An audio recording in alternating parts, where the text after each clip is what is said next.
તાજેતરમાં રાજકોટ શહેરમાં ગેમ ઝોનમાં આગના અકસ્માતના બનાવની એક ખૂબ જ દુઃખદ ઘટના બનેલી છે, જે અનુસંધાને તકેદારીના પગલાંના ભાગરૂપે સુરત શહેર પોલીસ અને અન્ય સરકારી વિભાગોના સંયુક્ત ઉપક્રમે અલગ અલગ દિશામાં અલગ અલગ કામગીરી થઈ રહેલી છે.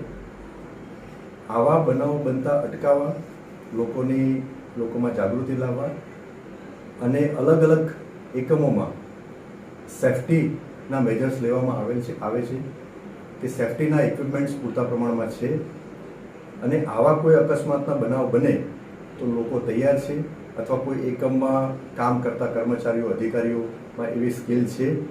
આ બાબતની તપાસ કરવા અને આ બાબતે લોકોને જાણકારી આપવા માટે સુરત શહેરના પોલીસ કમિશનર શ્રી અનુપમસિંહ ગેહલોત સાહેબે સબોર્ડિનેટ અધિકારીઓને સ્થાનિક પોલીસ સ્ટેશન લેવલે જે યુનિટ અને જે આવા સ્થળોએ મોક ડ્રીલનું આયોજન થઈ શકે ત્યાં મોક ડ્રીલનું આયોજન કરવા માટે જરૂરી સૂચના આપવામાં આવેલી હતી. જે અનુસંધાને સેક્ટર 2 સાહેબ ડામોર સાહેબ અને ઝોન 6ના શ્રી રાજેશ પરમાર સાહેબે સચિન જીઆઈડીસી પોલીસ સ્ટેશનમાં 2 ઇન્ડસ્ટ્રીયલ યુનિટ એટલે કે કલર ટેક્સ પ્રાઇવેટ લિમિટેડ અને અમી ઓર્ગેનિક કંપની એ બંને યુનિટમાં એક ફાયર અનુસંધાને એક મોક ડ્રીલનું આયોજન કરવા માટે જરૂરી સૂચના આપેલી. આ 2 કંપનીઓમાં જે તે કંપનીના મેનેજમેન્ટ, એમનો સ્ટાફ અને સચિન જીઆઈડીસી પોલીસનો સ્ટાફ એમને એક સંયુક્ત મોક ડ્રીલનું આયોજન કરેલ. કલર ટેક્સ કંપનીમાં ઝોન 6ના ડીસીપી શ્રી રાજેશ પરમાર સાહેબ જાતેથી હાજર રહેલા હતા. બંને કંપનીઓમાં મોક ડ્રીલનું આયોજન કરવામાં આવેલ. બંને કંપનીઓના મોક ડ્રીલના આયોજન દરમિયાન ત્યાં પૂરતા પ્રમાણમાં સાધનો છે.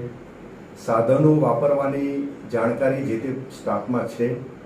અકસ્માતનો બનાવ બને તો શું કાર્યવાહી કરવી અને શું ના કરવું એ બાબતમાં ક્લેરિટી મેળવવા માટે પોલીસ વિભાગ અને તેમના કંપનીના મેનેજમેન્ટ અને ત્યાં કામ કરતા કર્મચારીઓએ સાથે મળી એના મોક ડ્રીલનું આયોજન કરેલું હતું.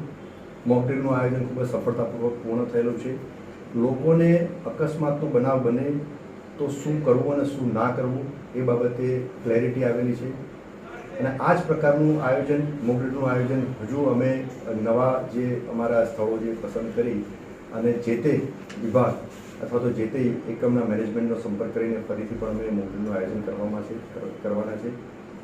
આ જ પ્રકારે જો મોક ડ્રીલનું આયોજન થાય તો લોકો જાગૃત થાય, લોકોમાં જાણકારી આવે અને આવા જે દુઃખદ અકસ્માતના બનાવો બનતા અટકે અને જો બનાવ બને તો એમાં મિનિમમ કેઝ્યુઅલિટી થાય એવા સેફ્ટી મેજર્સ લેવામાં આવે, જે બાબતે આ મોક ડ્રીલનું આયોજન કરીએ. આ મોક ડ્રીલમાં કેટલા લોકોએ જાણકારી લેવા આવેલા, કેટલા લોકોએ આનો ફાયદો ઉઠાવ્યો છે? સચિન જીઆઈડીસી પોલીસ સ્ટેશનના પીઆઈ અને લગભગ 20નો સ્ટાફ અને કલર ટેક્સના લગભગ 100ની આસપાસ અને અમી ઓર્ગેનિકના લગભગ 80થી 90 સ્ટાફ કર્મચારીઓ આ મોક ડ્રીલમાં આયોજનમાં ભાગ લીધો હતો.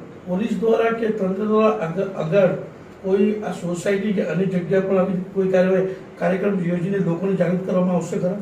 હા, હજુ આ બાબતે અમે એક્સપ્લોર કરી રહ્યા છીએ કે જ્યાં લોકોની ભીડ ભેગી થાય અને જ્યાં આવા પ્રકારના મોક ડ્રીલની જરૂરિયાત થાય ત્યાં અમે મોક ડ્રીલનું આયોજન કરશું.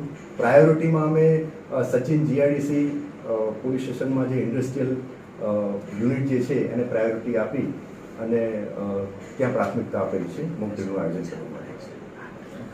સચિન વિસ્તારમાં ઘણી જગ્યાએ બજારો ભરાય છે, ત્યાં મોટી સંખ્યામાં લોકોનો મેળો ભરાય છે. એવી જગ્યામાં એવી કોઈ વસ્તુની સુવિધા નથી. તેના વિશે શું કાર્યવાહી પોલીસ કરશે કે તંત્ર કરશે? આ બધા બાબતમાં સ્થાનિક પોલીસ સ્ટેશન તરફથી જરૂરી બ્રીફિંગ કરવામાં આવે છે.